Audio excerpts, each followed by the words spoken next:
किस तरीके से how D block elements forms oxides. D block element जो होते हैं,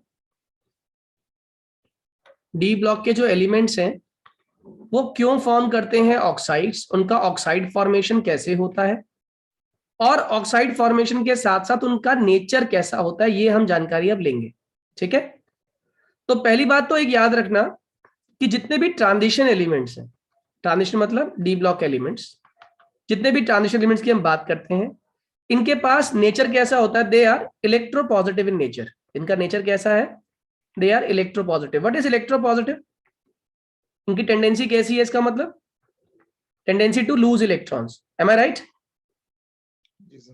ठीक है, लेकिन फिर भी उसके बावजूद भी, but in spite of this fact, इस फैक्ट के होने के बाद भी, in spite of this fact, ये इतने रिएक्टिव होते नहीं, they are less reactive. But in spite of this fact they are less reactive. ये पूछ लेता आपसे एग्जामिनर, वो लेस रिएक्टिव क्यों है?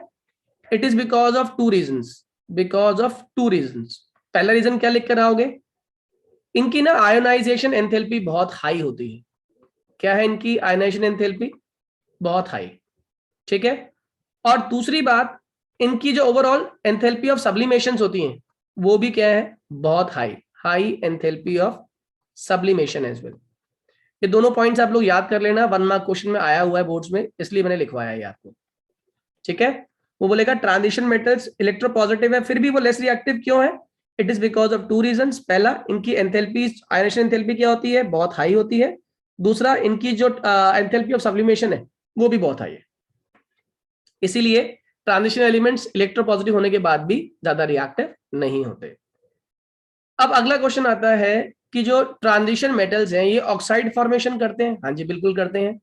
Transition metal reacts with oxygen, and when they reacts with oxygen they result in formation of, they form oxides। ये क्या बना लेते हैं, they form oxides, ये oxides बना लेते हैं।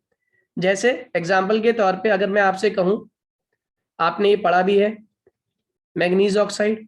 ठीक है, जहां MnO है वहां पर Mn2O3 बनता है, जहां Mn2O3 बनता है वहां Mn3O4 भी बनता है। ठीक है, MnO2 भी बनता है, Mn2O7 भी बनता है।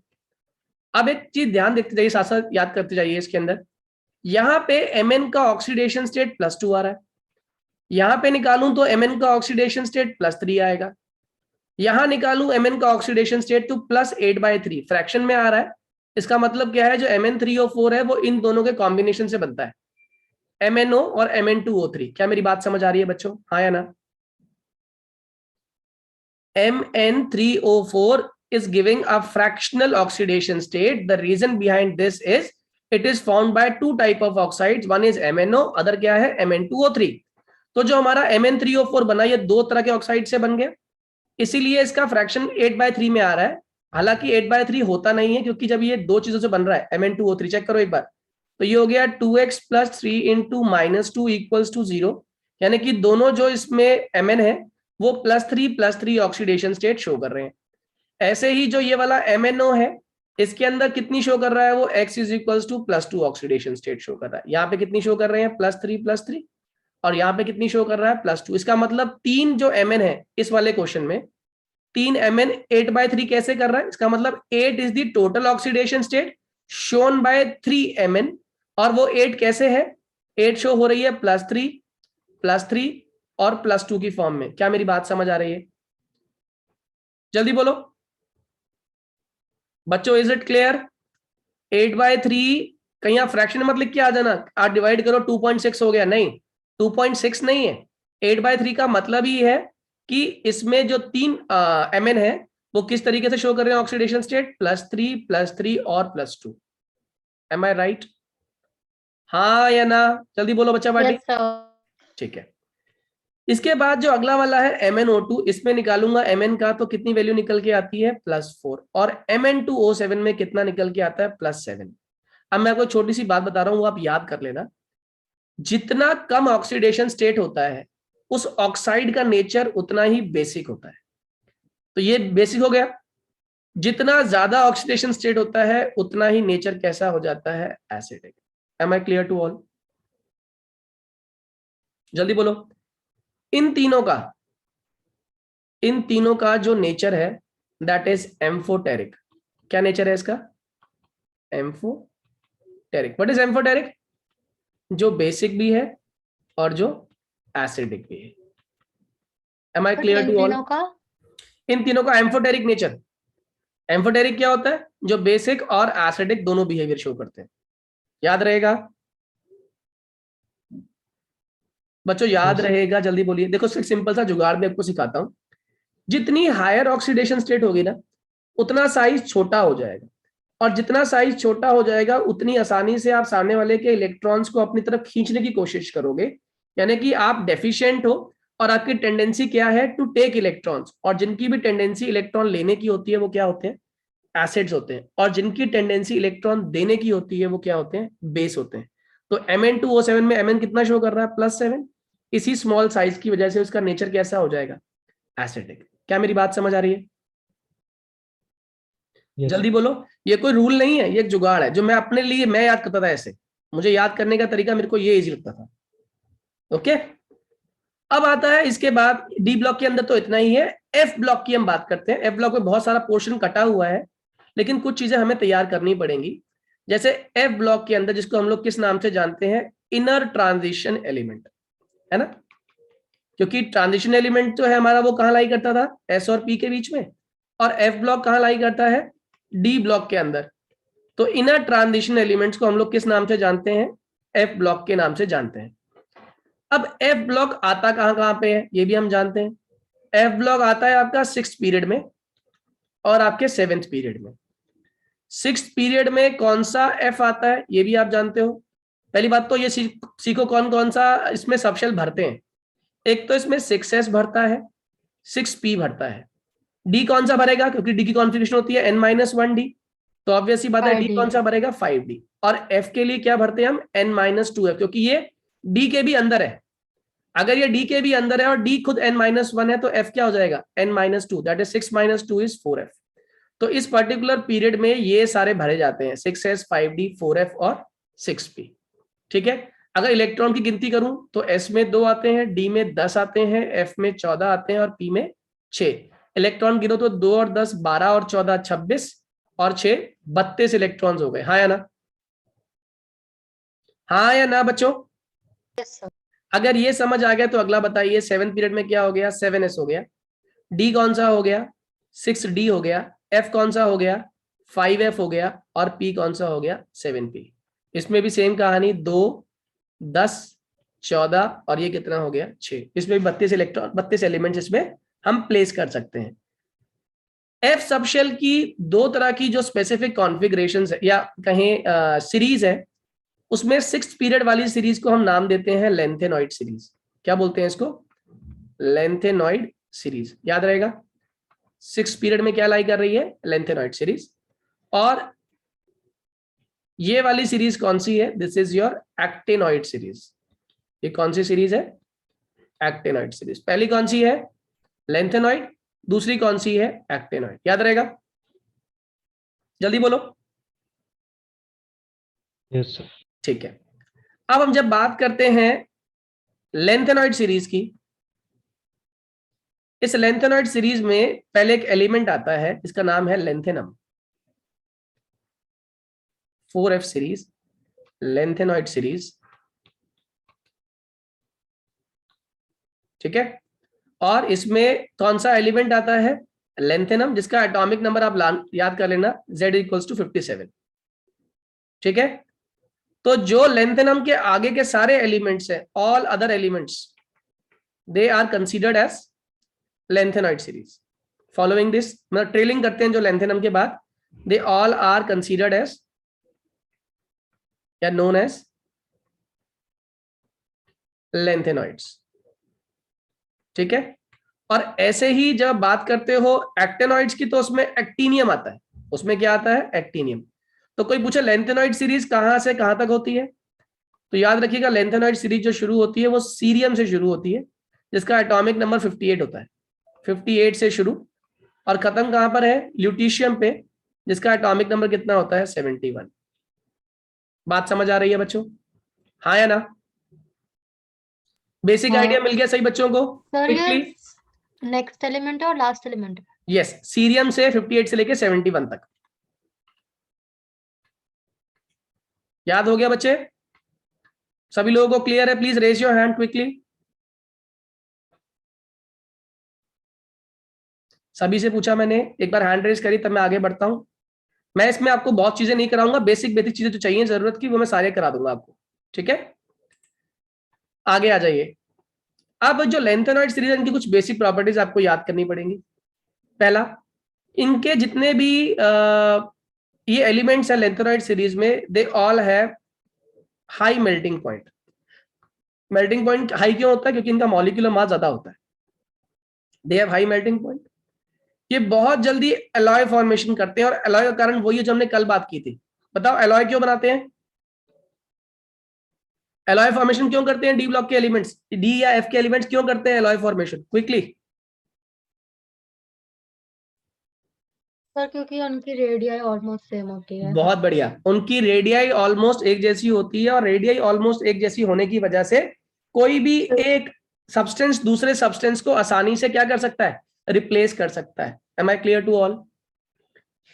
हाँ या ना? जैसे सीरियम के बाद जो भी एलिमेंट है, या जितने भी एलिमेंट, इवन ल्यूटीशियम तक, इनके साइज में बहुत ज्यादा वेरिएशंस नहीं आती, इनके साइज नियरली सेम होते हैं। तो हम ल्यूटीशियम की जगह पर सीरियम को भी प्लेस कर सकते हैं, because their size is comparable. तो अगर साइज कंपेरेबल है तो उनको रिप्लेस करना हमारे लिए आसान होता है। और यही तो टेंडेंसी होती है एलॉय फॉर्मेशन के अंदर, कि होमोजीनियस मिक्सचर, मेटल्स और नॉन मेटल्स का, मेटल्स और मेटल्स का, ताकि एक दूसरी जगह पे आकर चला बैठ भी गया और पता भी नहीं चला हमें। जैसे हम गोल्ड की बात करते हैं, हम लोग गोल्ड ज्वेलरी खरीदने जाते हैं, तो हम कहाँ पहचान पाते हैं कि इस गोल्ड में क्या क्या मिला हुआ है? क्यों? उसमें जिसकी भी आप मिक्सिंग कर रहे हैं, उनके साइजेस गोल्ड के पार्टिकल के साइज के कंपेरेबल है, इसीलिए तो उसमें आसानी से मिल गया। अगर नहीं मिला होता, नहीं साइज में वेरिएशन होती, तो क्या वो आसानी से मिल पाता? कभी नहीं मिल पाता। क्या मेरी बात क्लियर है? जल्दी बोलो। Yes sir. ठीक है। नेक्स्ट पॉइंट, इनकी डेंसिटी भी ज्यादा होती है, और डेंसिटी ज्यादा होनी भी चाहिए, ये भी आपको मैंने बताया था। डेंसिटी ज्यादा इसलिए है क्योंकि नंबर ऑफ इलेक्ट्रॉन्स या नंबर ऑफ पार्टिकल्स तो लगातार बढ़ रहे हैं, लेकिन जो वॉल्यूम में बढ़ाव होना चाहिए था, इंक्रीमेंट होना चाहिए था, वो वॉल्यूम में इंक्रीमेंट नहीं हो पाया। वो इंक्रीमेंट इसलिए नहीं हो पाया क्योंकि एफ सबशेल ने और डी सबशेल ने अपनी प्रॉपर काम अपना नहीं किया। उनका काम क्या था? शील्डिंग करना, सामने बाहर से आने वाले इलेक्ट्रॉन को प्रॉपरली रिपेल करना, जो इन्होंने अपना काम ठीक से नहीं किया। तो इससे क्या हुआ कि जो वॉल्यूम थी, वो वॉल्यूम कम होती जा रही है, लेकिन मास लगातार बढ़ता जा रहा है। तो अगर मास अपॉन वॉल्यूम की बात करते हैं, उसे हम डेंसिटी कहते हैं। तो इन एलिमेंट्स की डेंसिटी क्या होती है? इस सीरीज के एलिमेंट्स की डेंसिटी हाई होती है। ठीक है। अब आते हैं हम नेक्स्ट प्रॉपर्टी पे, कि जो लेंथेनॉइड्स की बात की जा रही है, तो लेंथेनॉइड्स के अंदर हम पहले इसको स्टडी करेंगे in terms of oxidation state. किसकी टर्म में स्टडी किया हमने इसको? ऑक्सीडेशन स्टेट की टर्म में इसको हमने स्टडी किया। क्या होता है ऑक्सीडेशन? आप जानते ही हो। सामने वाले एलिमेंट की डिमांड पर मैं एज अ सेंट्रल मेटल कितने इलेक्ट्रॉन्स पार्टिसिपेट करवा रहा हूं, वो क्या कहलाता है? मेरा ऑक्सीडेशन स्टेट कहलाता है। क्या मेरी बात समझ आ रही है? फिर से रिपीट कर रहा हूं, सामने वाले एलिमेंट की डिमांड पर मैं कितने इलेक्ट्रॉन सामने वाले को ऑफर कर रहा हूं, उसको हम लोग क्या बोलते हैं? Oxidation state. Am I clear to all? जल्दी बोलिए। Yes sir. और लेंथेनॉइड से मैं एक्सपेक्ट कर रहा था कि ये हायर ऑक्सीडेशन स्टेट करें, लेकिन लेंथेनॉइड जो होती है, ये प्रीडोमिनेंटली जो ऑक्सीडेशन स्टेट शो करती है, प्रीडोमिनेंटली वो होती है +3 ऑक्सीडेशन स्टेट। कौन सी स्टेट? +3 oxidation state. क्योंकि नीचे आते आते, अगर हम ऊपर से नीचे आ रहे हैं, तो ये कौन सा पीरियड में ला रहा है लेंथेनॉइड सीरीज? 6th पीरियड में। और 7th पीरियड में क्या आ गया आपका? एक्टेनॉइड्स।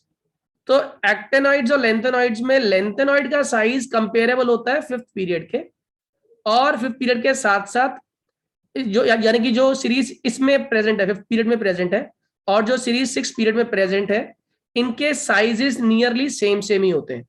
और सेम सेम होने की वजह से ज्यादा अनपेड इलेक्ट्रॉन्स इसमें मौजूद नहीं होते, और अनपेड इलेक्ट्रॉन्स मौजूद नहीं है, तो ये कौन सी प्रीडोमिनेंटली कंडीशन शो करती है अपनी? +3 वाली। और कुछ अमाउंट में, स्मॉल अमाउंट में, ये +2 और +4 ऑक्सीडेशन भी शो करती है। स्मॉल अमाउंट में ये +2 और +4 ऑक्सीडेशन स्टेट भी शो करती है। क्या मेरी बात समझ आ रही है बच्चों? Is it clear? जल्दी बोलिए,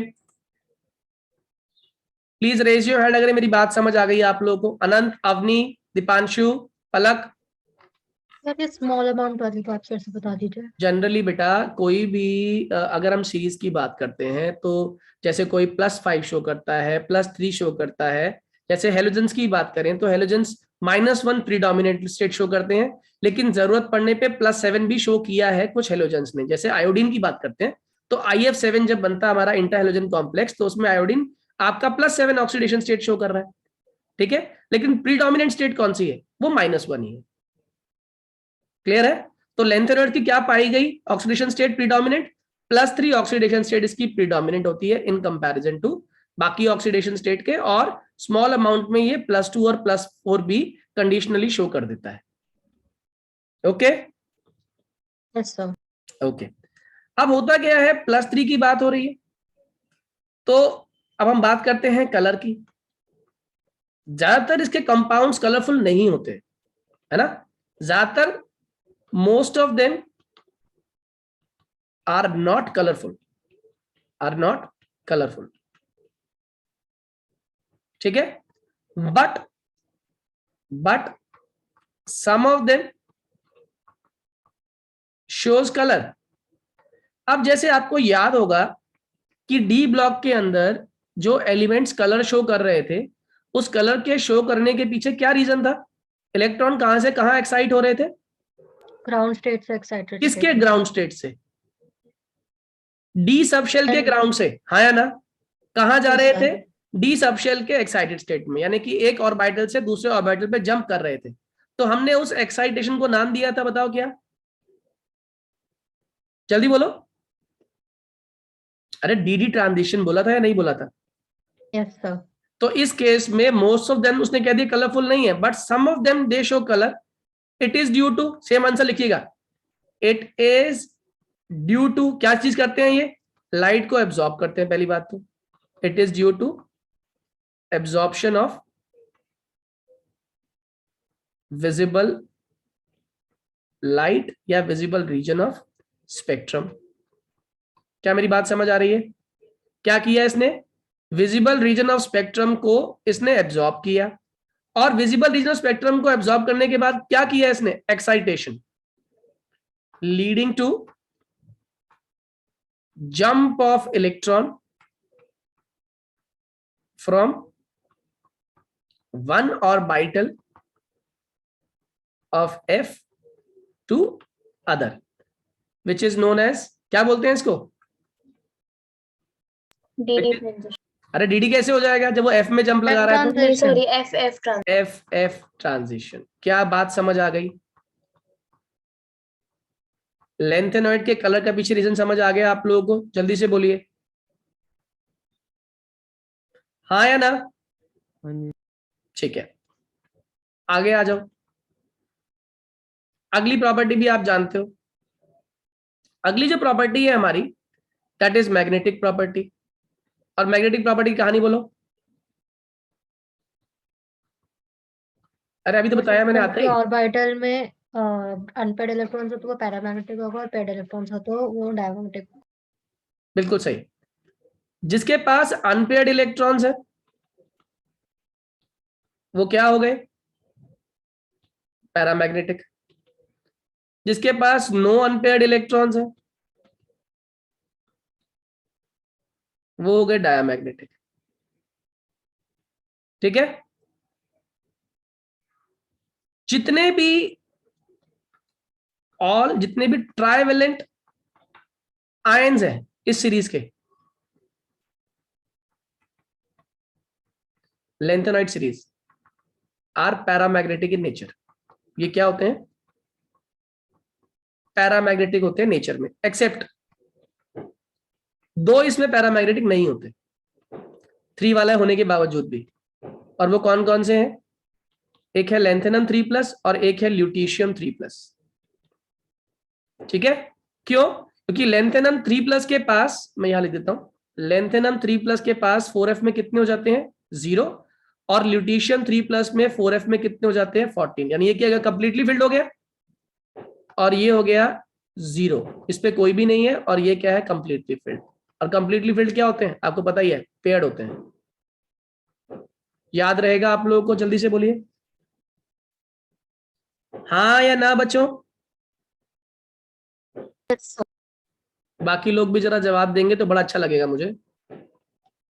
हैंड रेस करिए, Deepanshu, Mayank, Palak, is it clear? जी सर। दीपांशु, पलक आप रह गए। दीपांशु आ रही देर बेटे, पलक का तो आगे, Deepanshu is not there I think. चलिए आगे आइए। अब आगे आता है हमारा मैग्नेटिक प्रॉपर्टी के बाद reactivities.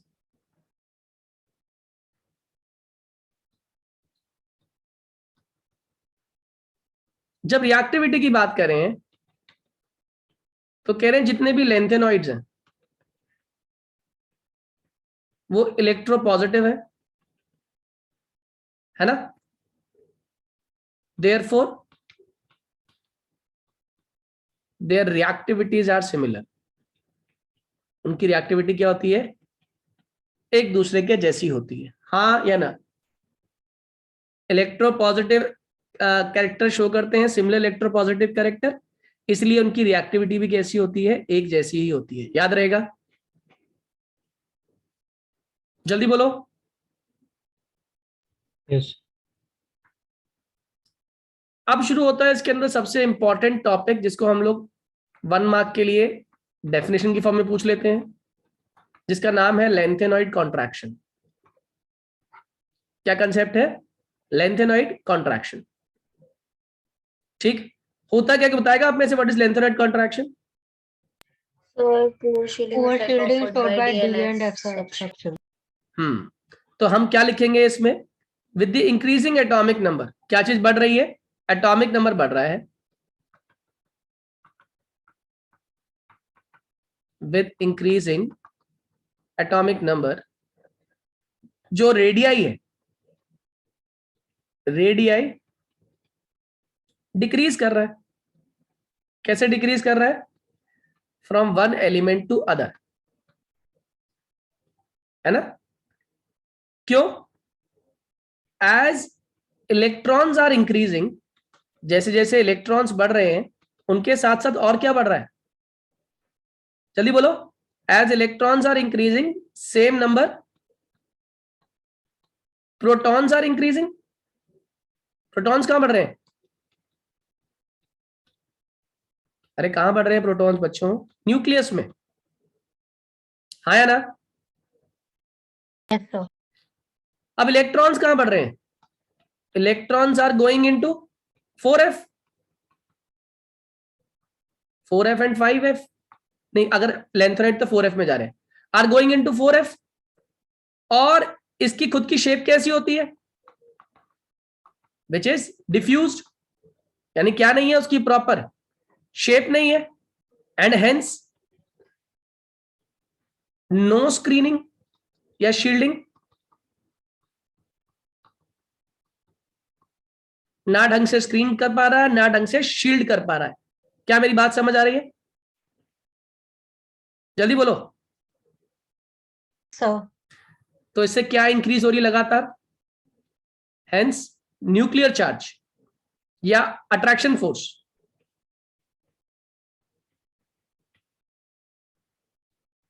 Hence, attraction force of nucleus is continuously increasing, making the size smaller, which is known as lengthenoid contraction. कितने लोगों को पूरी बात समझ आ गई? एक्सप्लेन करने के लिए आ गया, कर पाओगे हाँ या ना? जल्दी बोलिए हाँ या ना। एक्सप्लेन कर पाएंगे या नहीं? Avani, Deepanshu, Mayank, is it clear बेटे? Yes, sir. Deepanshu and Mayank कर देंगे। चलिए आगे आ जाइए। अब आता है सीधा लेंथेनॉइड्स के यूजेस कहाँ कहाँ पे होते हैं, है ना? ये भी आपको 1 मार्क क्वेश्चन में फॉर्म में पूछ लेता है।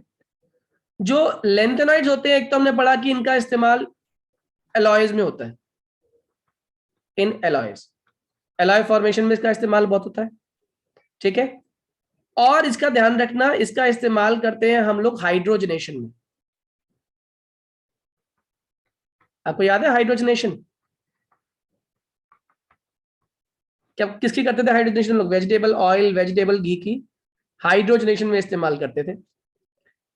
पेट्रोलियम के बड़े बड़े मॉलिक्यूल्स को छोटे मॉलिक्यूल्स में तोड़ने के लिए, इसको हम लोग क्या बोलते हैं? क्रैकिंग। तो पेट्रोलियम की क्रैकिंग में भी इसका इस्तेमाल होता है, ठीक है। और इसके एलॉयज यही कंटिन्यू करता हूं, and used in making shells of tracer bullets. जितनी बुलेट्स बनती है ना, उनके शेल्स को बनाने में इनका इस्तेमाल होता है, याद रहेगा।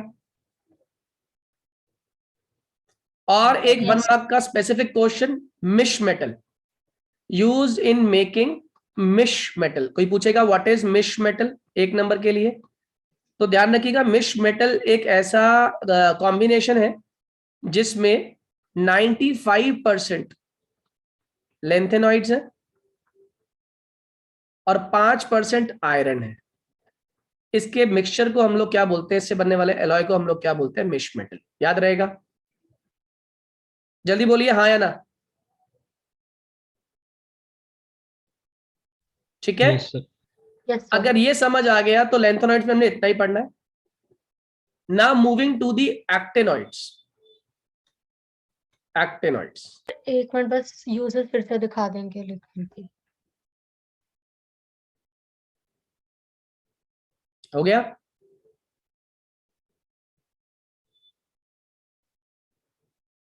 डन बेटे?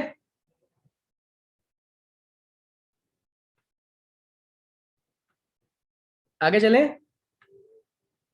देखिए अब एक्टेनॉइड्स ऑब्वियसली बात है कौन से पीरियड में आ रही है? 7th पीरियड में आ रही है, ठीक है। इसमें एलिमेंट्स कहां से शुरू होते हैं?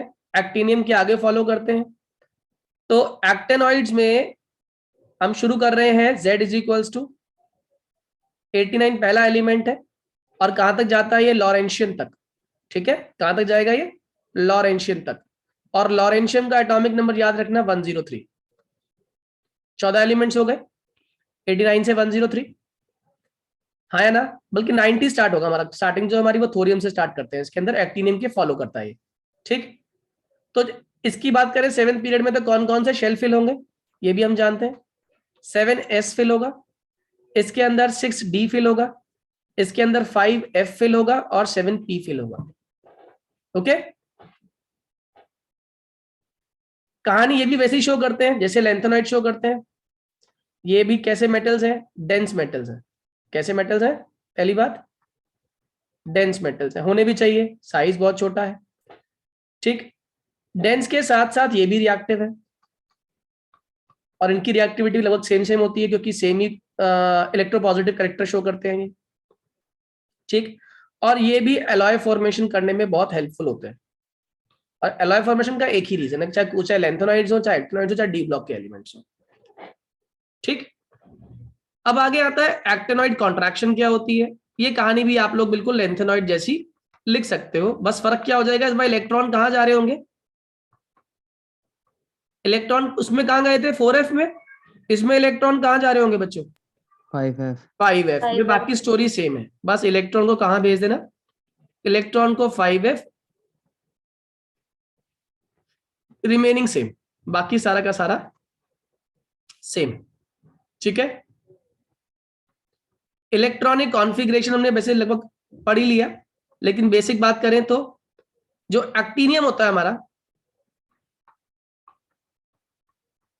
जिसका Z90 है, उससे पहले एक नोबल गैस कौन सी आएगी बताओ? जल्दी बोलिए। इना, नीना और करीना, लाई, जीरोक्स, रंगीन। जल्दी बोलो। सर आ गया। फिर साथ में क्या आता है इसके अंदर, 7s2 और 6d1। याद रहेगा बच्चों? Okay sir. ठीक है, आगे देखिएगा। अब ये जो हमारी कॉन्फ़िगरेशन आ रही है, इसके अंदर आप लर्न कर लीजिए कॉन्फ़िगरेशन बच्चों। जो इसमें कुछ एक्सेप्शन कॉन्फ़िगरेशंस भी हैं जिसमें डी नहीं फिल होता, एफ फिल होता है, तो वो कॉन्फ़िगरेशंस आप लर्न कर लेना। 1 मार्क के लिए क्वेश्चन कभी कभी पूछ लेता है। ठीक, तो उसने बोला कि इलेक्ट्रॉनिक कॉन्फ़िगरेशन तो हम चलो इसकी याद कर लेंगे। ये ऑक्सीडेशन स्टेट क्या शो करता है? जैसे लेंथेनॉइड तो स्पेसिफिकली स्टेट शो करता है +3, एक्टिनॉइड्स का क्या ऐसा ही कुछ है? तो इसके अंदर ध्यान रखना, एक्टिनॉइड्स भी प्रेफरेबली तो +3 ऑक्सीडेशन स्टेट शो करता है। +3 तो उसका भी ऑक्सीडेशन स्टेट है, लेकिन ये +3 के साथ साथ इट ऑल्सो एग्जिबिट्स क्या क्या, +4 भी शो कर देता है, +5 भी शो करता है, +6 भी, और इवन +7 तक ये ऑक्सीडेशन स्टेट शो कर सकता है। +4 पता किसमें करता है जनरली? ये थोरियम में। ठीक है, +5 +6 यूरेनियम में, और नेपच्यूनियम हमारा +7 तक शो कर सकता है। याद रहेगा? Yes sir. अब जिसके पास जितने अनपेड इलेक्ट्रॉन्स होंगे, ऑब्वियस सी बात है कलर होने के chances.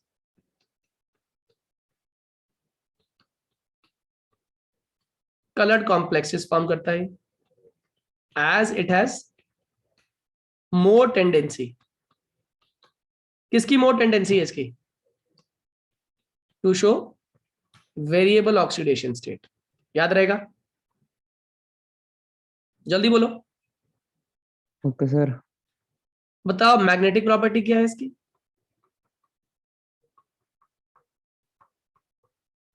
They are paramagnetic in nature. क्या नेचर है इनका? Paramagnetic in nature. ओके, इसके भी यूजेस देख लो। आपको एक सबसे आसान यूज तो याद होगा, एक्टिनॉइड्स में एक सबसे इंपॉर्टेंट सब्सटेंस होता है थोरियम, है ना? और थोरियम का इस्तेमाल करते हैं कैंसर की ट्रीटमेंट में। कैंसर ट्रीटमेंट में थोरियम का इस्तेमाल बहुत होता है। यूरेनियम का इस्तेमाल कहाँ होता है? बोलो, अरे ये तो पता होना चाहिए। यूरेनियम का इस्तेमाल होता है एक्सप्लोजिव नहीं, न्यूक्लियर फ्यूल। यूरेनियम का कौन सा एक्सप्लोजिव आने लगा? ठीक है, इसका इस्तेमाल करते हैं न्यूक्लियर फ्यूल में। हाँ, इसकी बहुत मिनिमम अमाउंट मेडिसिन में भी इस्तेमाल कर लेते हैं। नेग्लिजिबल से नेग्लिजिबल अमाउंट इसका मेडिसिन में भी इस्तेमाल किया जाता है। और जो आप बात में बता रहे हो एक्सप्लोजिव में, वो है प्लूटोनियम। किसका इस्तेमाल करते हैं हम? प्लूटोनियम का इस्तेमाल हम लोग करते हैं। पूरा लिख देता हूं, plutonium is used in making atomic bombs. और ये भी न्यूक्लियर रिएक्टर्स में या एटॉमिक रिएक्टर्स में इसका इस्तेमाल किया जाता है। ठीक है, इस चैप्टर का last heading basically 3 mark question है, अगर आ गया तो। कहता है लेंथेनॉइड्स और एक्टिनॉइड्स में डिफरेंस क्या होता है? लेंथेनॉइड्स, अब आधे जाता आपको पता चल गया कि कौन कौन से डिफरेंस होते हैं लेंथेनॉइड्स और एक्टिनॉइड्स में। ट्राई करते हैं, आप लोग भी बताइएगा साथ साथ। लेंथेनॉइड्स में कौन सा भर रहा है? 4f orbital. कौन सा ऑर्बिटल भरा? 4f orbital is filled in lanthanoids. Actinoids में कौन सा भरते हैं? 5f को फिल करते हैं। लेंथेनॉइड्स में कौन सी ऑक्सीडेशन स्टेट शो होती है? +3 ऑक्सीडेशन स्टेट। और एंड ऑल्सो कौन कौन सी? +2 एंड +4। इसमें क्या होती है? +3 +3 से +4 +5 +5 +6 +7 +7 ऑक्सीडेशन स्टेट। ये सेकंड पॉइंट हो गया। थर्ड पॉइंट बोलो। इसके तो ज्यादातर सारे एलिमेंट्स कैसे होते हैं? Radio active. क्यों बच्चों? इसमें खाली और खाली पीएम जो होता है ये रेडियो एक्टिव है, प्रोमीथियम। याद कर लेना, पीएम ज्यादातर प्राइम मिनिस्टर रेडियो एक्टिव है। इसके अंदर पीएम इज शॉर्ट फॉर्म, इसका वैसे है प्रोमीथियम, प्रोमीथियम जो है रेडियो एक्टिव है। नेक्स्ट, इसकी रिएक्टिविटी किससे लेस रिएक्टिव होंगे? एक्टिनॉइड से, हाँ या ना? जबकि इसकी बात करें, they are more reactive than lanthanoids. जल्दी बोलिए, क्लियर है? लास्ट पॉइंट, इसकी मैग्नेटिक प्रॉपर्टी ज्यादा है कम है?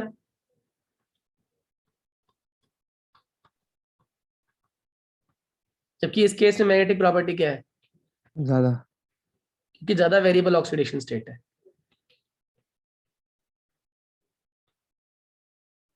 Is it clear to all? इस चैप्टर की डिटेलिंग समझ आ गई आप लोगों को? क्या क्या आपको याद करना है, कौन कौन से डिफरेंसेस हैं, पॉइंट्स आपको याद हुए या नहीं? जल्दी बोलो बच्चों, प्लीज रेज योर हाँ हैंड। जी सर। ये चैप्टर आपका हुआ समाप्त, ठीक है?